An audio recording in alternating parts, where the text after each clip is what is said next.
Good morning to each and everyone, especially to our Professor Ma'am Geraldine Hilio. So my report, it's all about Azure Model website created by Rachel Michalak. So the Azure Model is a six-step instructional system design, or ISD, intended to help teachers utilize technology and media in the classroom. Azure is a way to ensure that the learning environment is appropriate for students. Azure can be used in lesson plan to improve your own teaching and your student learning while using technology.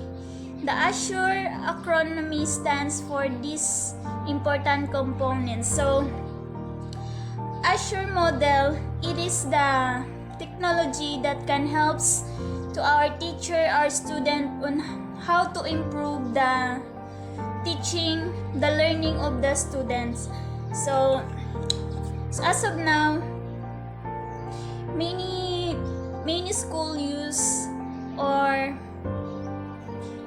technology to like for example is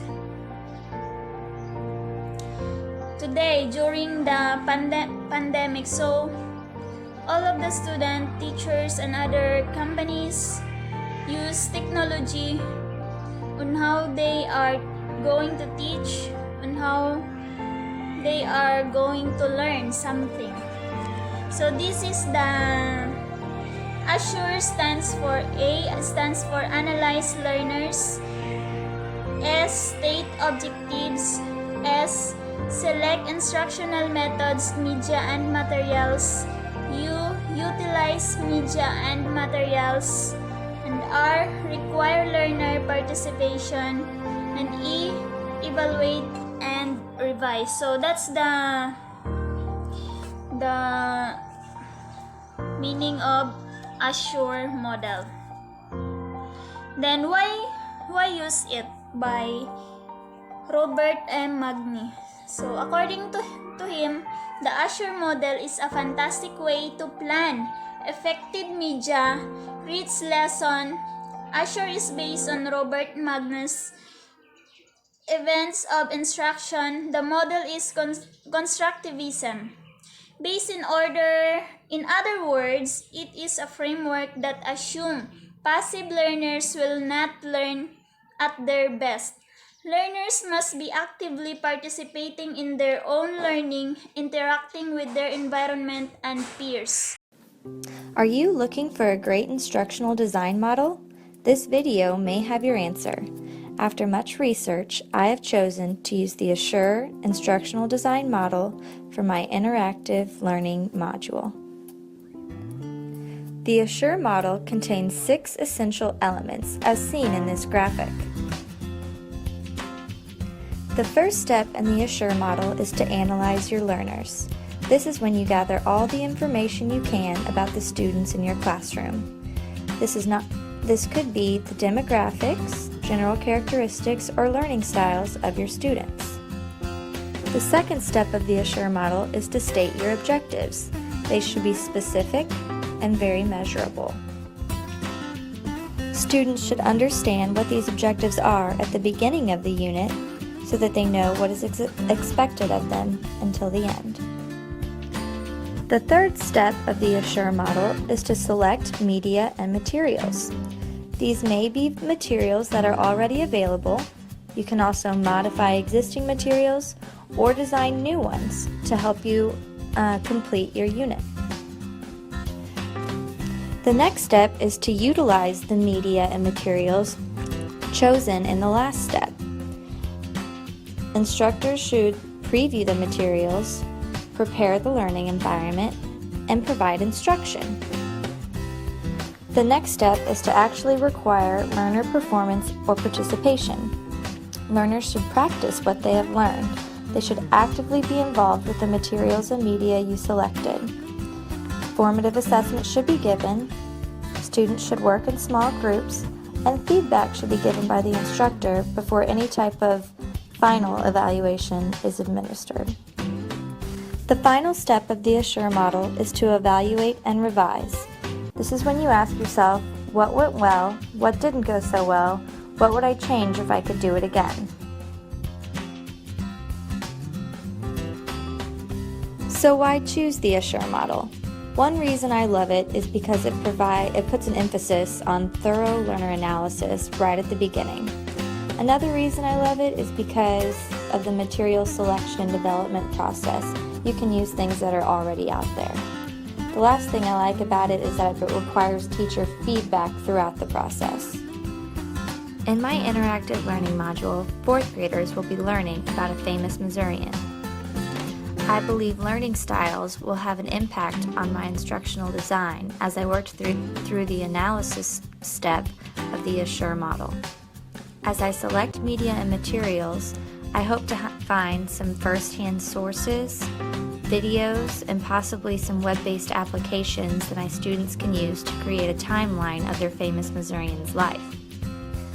I think cooperative learning is a great way to require learner participation, so I plan on incorporating that into my unit so that students can get feedback from their peers as well as from me before our final presentation day.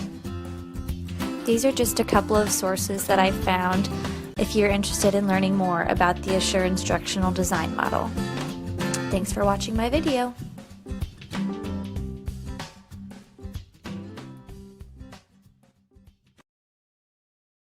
Created using Powtoon. So, Assure model, why use it?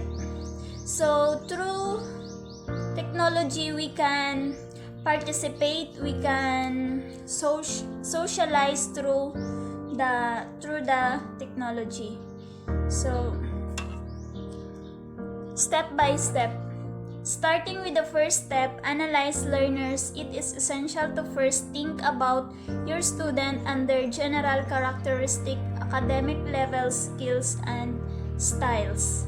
The next step is to know what state objective you are going to teach. What do you want your student to know by the end of the lesson? Looking ahead at your learning outcomes is very important. So next, selecting instructional methods, media, and materials cannot be overlooked. It's important to choose methods and materials that will appropriately meet the state objectives that you are teaching. This requires a lot of planning and preparation on the teacher's part.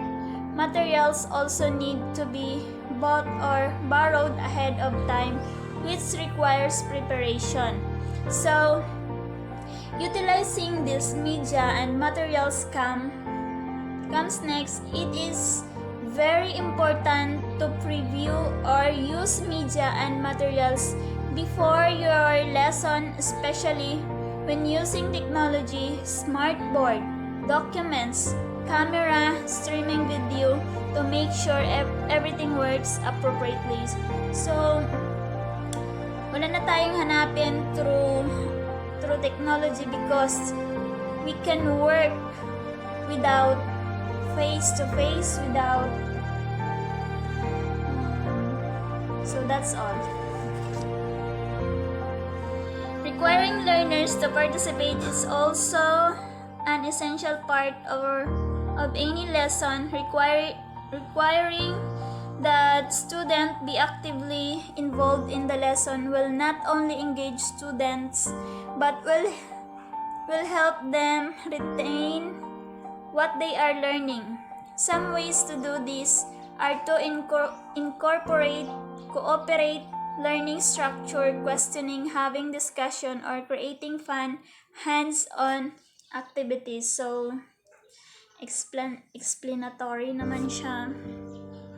The number 6 is, lastly, evaluating and revising is a step that cannot be overlooked. While this step is often skipped over, it is actually the most vital piece. Anyone can develop a lesson and deliver deliver it. But really good teachers must reflect upon the lesson, the stated objectives, the instructional strategy, the instructional materials, and the assessment, and determine if these elements of the lesson were effective or if one or more of them need to be changed the next time the lesson is done. So, the Azure model, according to Hinich, Molenda, Russell Smaldino on 1999. Reteaching is not a negative thing, it's actually the mark of a great teacher that recognize when the student did not meet their learning outcomes and more committed to ensuring their student success. So, pwede rin siya mag-reteaching is not a negative according to them. So, that's all of my report. God bless you guys. Stay safe and thank you for watching.